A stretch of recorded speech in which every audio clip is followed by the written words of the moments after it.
남북정이 TV.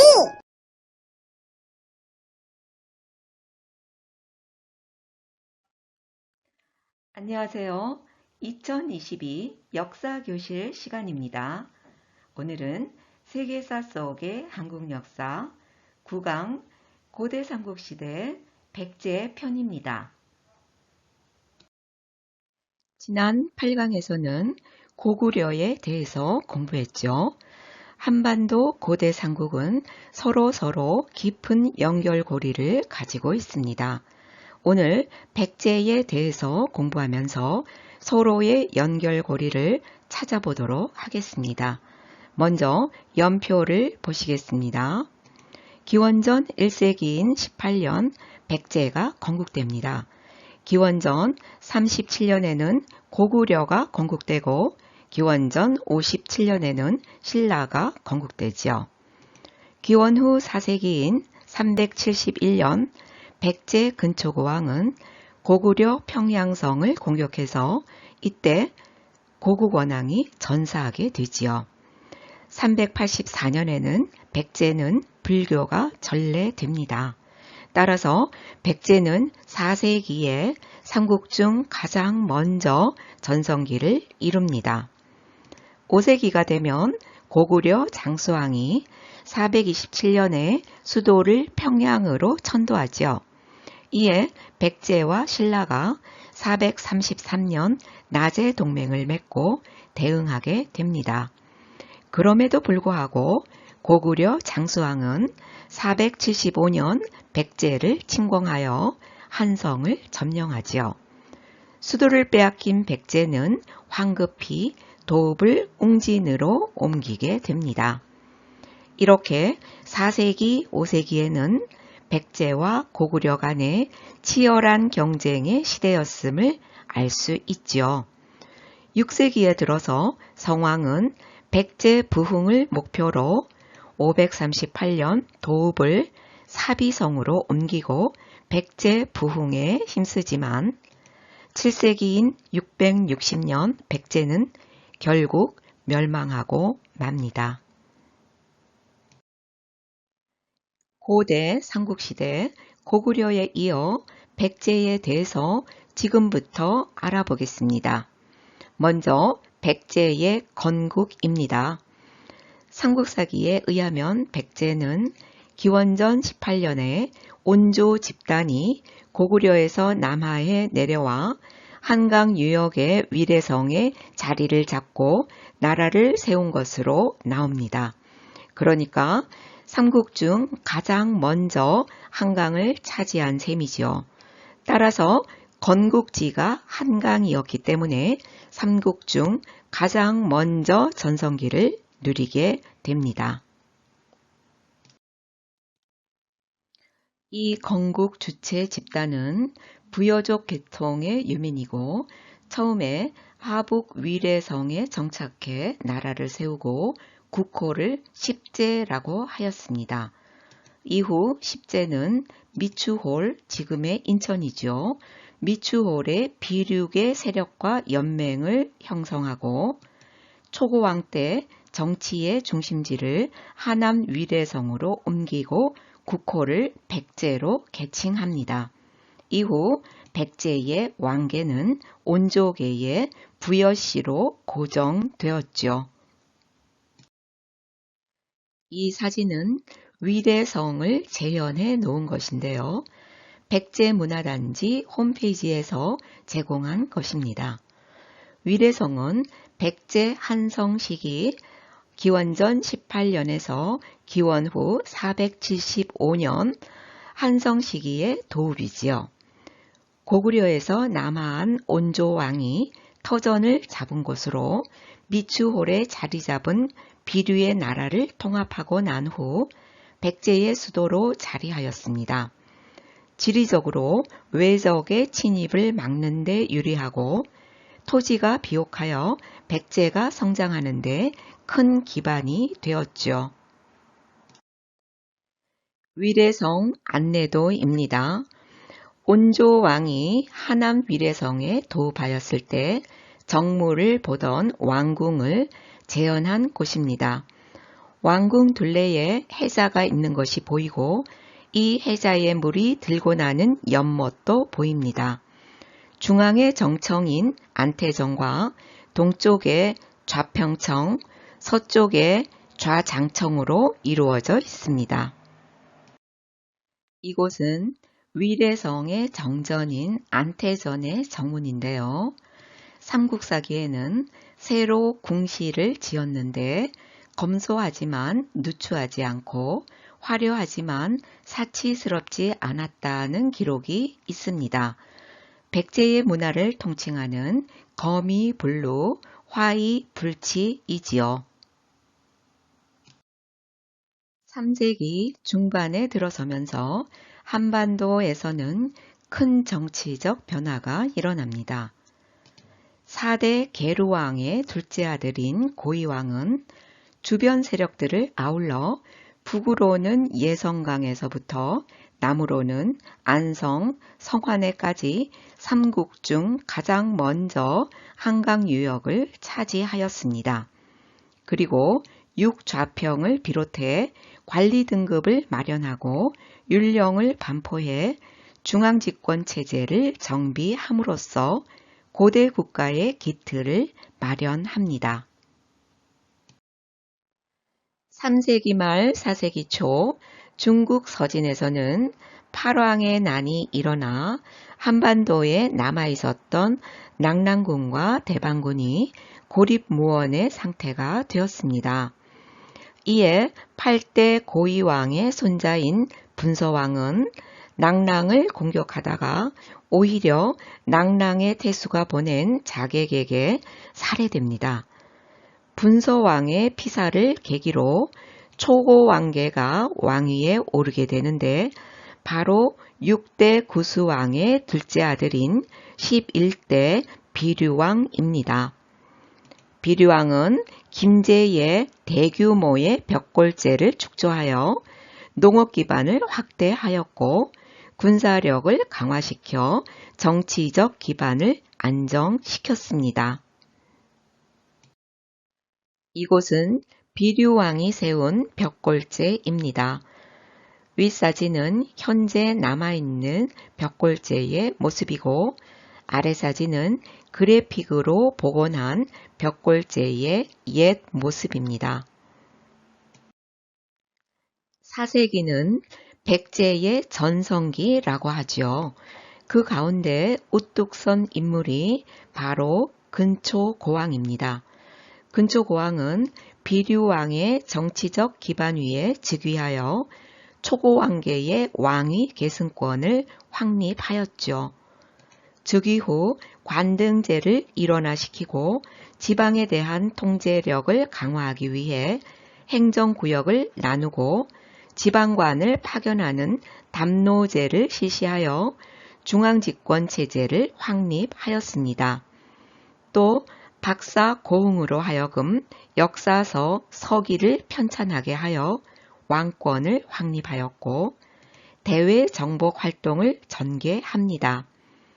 가야 지역으로 진출해 외와의 교역로를 확보하고 마한의 남은 세력도 모두 정복하지요. 근초고왕은 남진해 내려오는 고구려 세력과 대결하였는데요. 371년에는 평양성 전투에서 고국 원앙을 전사시키는 승리를 거두어 황해도 수곡성까지 영역을 넓힙니다. 근초고왕은 지리적 관계로 주로 남조와 교류를 하였고 때로는 고구려를 견제하기 위해 북조와도 교류하였습니다. 외와의 관계는 삼국사기에 우호적이고 상호 원조하는 형태로 나옵니다. 이는 일본 열도로 이주한 백제계 사람들이 외 정권의 핵심에 자리한 것과도 일정한 연관이 있죠. 백제와 외와의 관계는 근초고왕 때에 본격적으로 이루어집니다. 당시의 양국 관계는 칠지도에 새겨진 금상감 명문에서 엿볼 수 있지요. 이에 의하면 백제는 외왕을 후왕으로 대우하였고 이러한 관계 속에서 백제는 외에 학술, 기술 등 선진 문물을 제공하였고 그 대신 외는 백제에 군사적 지원을 하였습니다. 백제가 외에 박사 왕인을 파견하여 천자문과 논어를 보내준 것은 선진 문물을 제공한 경우이고 광개토왕 비문에 왜군이 백제를 도와 고구려 신라군과 싸운 것은 외에 백제에 대한 군사적 지원이라고 볼 수 있습니다. 근초고왕에 이어 14대 근구수왕은 근초고왕의 맏아들이지요. 동진과 외교 관계를 맺으며 고구려 신라를 계속 견제합니다. 4세기 백제 전성기의 마지막을 장식하는 왕은 15대 침류왕입니다. 근구수왕의 맏아들이자 근초고왕의 손자이지요. 그는 동지인의 승려 마라난타를 통해서 불교를 수용하여 백성의 사상을 통합하고 왕권을 강화시킴으로써 4세기 백제 전성기를 이어갑니다. 그럼 여기서 4세기 백제의 전성기를 지도를 통해서 정리해 보겠습니다. 삼국 중 한강을 가장 먼저 차지한 백제는 근초고왕 때 남은 마한의 나라들을 모두 병합하고 기념으로 고흥으로 하여금 서기라는 역사서를 편찬하도록 하지요. 그리고 고구려 고국원왕의 선제 침입으로 평양성을 공격해 고국원왕을 전사시킴으로써 고구려의 일부까지 영토를 확장합니다. 대외적으로는 전진의 요서 지방으로 진출하고 산둔방도로 진출하여 동진과 교류 관계를 맺으며 침류왕 때는 불교를 수용하게 되지요. 한편 규슈로 진출하여 외에 칠지도를 하사하고 아직기 왕인을 파견하여 논어와 천자문을 전파했습니다. 이 사진은 근초고왕이 세력을 넓히면서 외왕에게 하사한 칠지도입니다. 이 칠지도는 7가지의 칼날이 있는 검인데 명구가 새겨져 있습니다. 내용을 보면 지금까지 이러한 칼은 없었는데 백제 왕세자가 귀하게 성음으로 태어났다. 그런 까닭에 외왕 지를 위해 만들었으니 후세에 전하여 보이라 라는 글입니다. 백제는 5세기가 되면 고구려 광개토 대왕이 이끄는 고구려군에게 크게 패하면서 많은 영토를 잃고 맙니다. 고구려를 견제하기 위해 중국 송나라와 외교관계를 맺고 신라 외와도 우호관계를 형성하지요. 그럼에도 불구하고 21대 계로왕은 비유왕의 맏아들이죠. 475년 고구려 장수왕에게 한강 유역 일대를 빼앗기고 목숨마저 잃게 됩니다. 계로왕의 맏아들인 22대 문주왕은 수도를 웅진으로 옮기지만 병관 좌평 해구에 의해 목숨을 잃지요. 백제는 문주왕이 웅진으로 천도하면서 한성 도읍시대에 이어 웅진 도읍시대로 들어갑니다. 25대 무령왕은 6세기에 백제를 시작합니다. 24대 동성왕의 둘째 아들로 고구려에 적극적으로 대응함으로써 한반도 삼국시대의 세력 균형을 이룹니다. 무령왕은 지방에 22담로를 설치하고 왕족 출신의 자제 종족이 중심이 된 지방관을 파견해 중앙집권 체제를 강화했죠. 대외적으로는 중국의 남조의 양나라와 교류를 활발히 하였는데 무령왕릉이 발굴되면서 그 물적 증거가 되었습니다. 이 사진은 6세기 전반에 건립된 벽돌 무덤인 무령왕릉의 모습인데요. 특이하게도 중국 양나라 지배계층 무덤의 형식을 그대로 모방하여 축조했습니다. 1971년 발굴 당시 무덤 안에서 무덤의 주인공을 알려주는 묘지석이 발견됨으로써 백제 25대 무령왕의 무덤이라는 사실이 밝혀졌죠.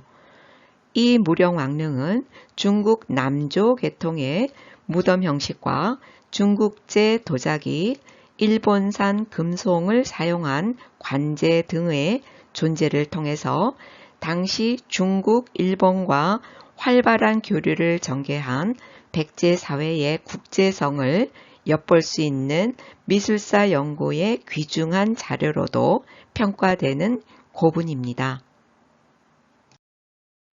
무령왕의 아들인 백제 26대 성왕은 웅진 지역의 지리적 조건은 방어하기에 좋은 요충지이나 한나라의 수도로서는 협소하였기 때문에 사비로의 천도를 단행합니다. 따라서 백제는 한성 도읍 시기, 웅진 도읍 시기에 이어 사비 도읍 시대로 들어가게 됩니다. 사비천도 이후에 성왕은 국호를 남부요로 계칭하여 부요족의 전통을 강조함으로써 왕실의 전통성과 권위를 강화시키고 백제 부흥을 이룩합니다.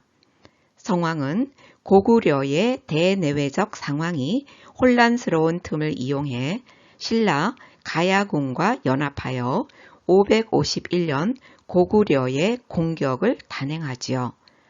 마침내 백제는 한강 하류를 차지했고 신라는 한강 상류를 점령하는 데 성공합니다. 그러나 신라는 비밀리에 고구려와 결탁하여 백제가 점령한 한강 하류 유역을 빼앗았습니다. 이에 격분한 성왕은 원로 대신인 기로들의 반대를 무릅쓰고 왕자 창과 함께 신라를 공격하였지만 결국 관산성 전투에서 신라 복병에 의해 사로잡혀 전사함으로써 대패하였습니다. 이로써 신라와의 낮의 동맹은 결렬되었죠. 성왕이 관산성 전투에서 전사하고 같이 전선에 나가 있던 왕자 창이 간신히 목숨을 구하고 돌아와서 27대 위덕왕으로 즉위를 합니다. 위덕왕은 제위 10년인 567년 성왕의 명복을 빌기 위해 능사를 창건하고 여기에 사용할 도구의 하나로 금동대향로를 만드는 등 초기의 어려운 상황을 극복하고 점차 왕권 강화를 추구했습니다. 일본 호류지에는 백제 기술자들에 의해 건축된 세계에서 가장 오래된 목탑인 호류지 오중탑과 백제 관음상 그리고 구세 관음상이 있는데요. 성해초라는 일본 고대 문헌에 의하면 백제 위덕왕이 아버지 성왕의 모습을 그리워하여 만든 것이 구세 관음상이다. 이 관음상은 성왕의 모습을 모방했기에 흐트러진 머리와 그 위에 관을 쓴 모습을 하고 있다라는 기록이 있습니다.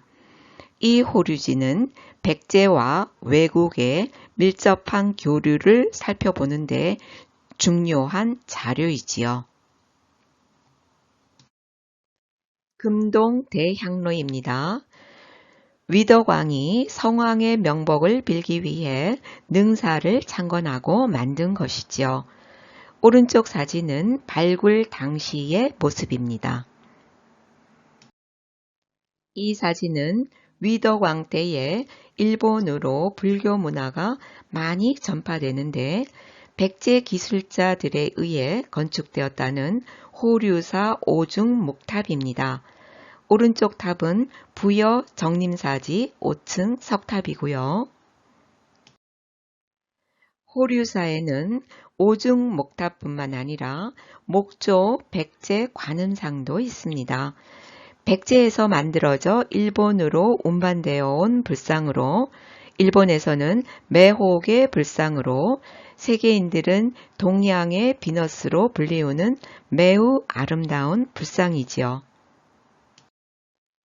백제 관음상의 얼굴 부분이고요.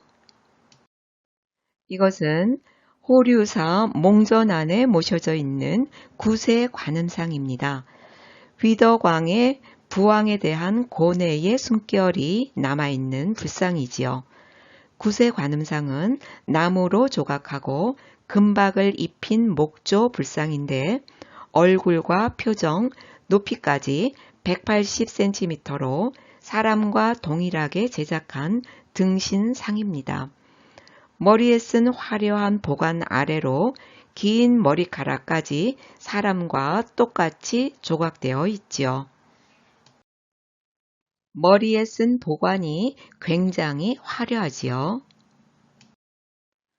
페놀로사라는 미술사학자는 이 구세 관음상에 대해 호류사에 있는 옥충주자와 몽전 관음은 백제에서 건너온 위대한 걸작품이다 라고 했죠. 일본 국보로 보존되고 있는 호류사 몽전의 구세 관음상에서 백제의 성왕의 얼굴 모습을 상상할 수 있다는 것은 매우 신기할 뿐입니다. 백제는 성왕부터 백제 부흥 노력에도 불구하고 7세기 신라의 비약적인 발전으로 결국 멸망하고 맙니다. 31대 의자왕은 30대 무왕의 맏아들로 백제의 마지막 왕이죠. 초기에는 신라의 적극적인 공세를 펴서 대야성 전투에서 승리하여 대야성을 점령하고 성주 김품석이 부인과 함께 자살하고 마는 결과를 가져왔는데 이것이 김춘추로 하여금 당나라와의 결합을 가속화시켰고 660년 나당 연합군의 공격으로 백제는 멸망합니다. 이곳은 백제 왕릉원에 있는 의자왕 가묘인데요. 의자왕은 당군에 끌려가 당나라에서 병사해 북망산에 묻혔다고 하지요.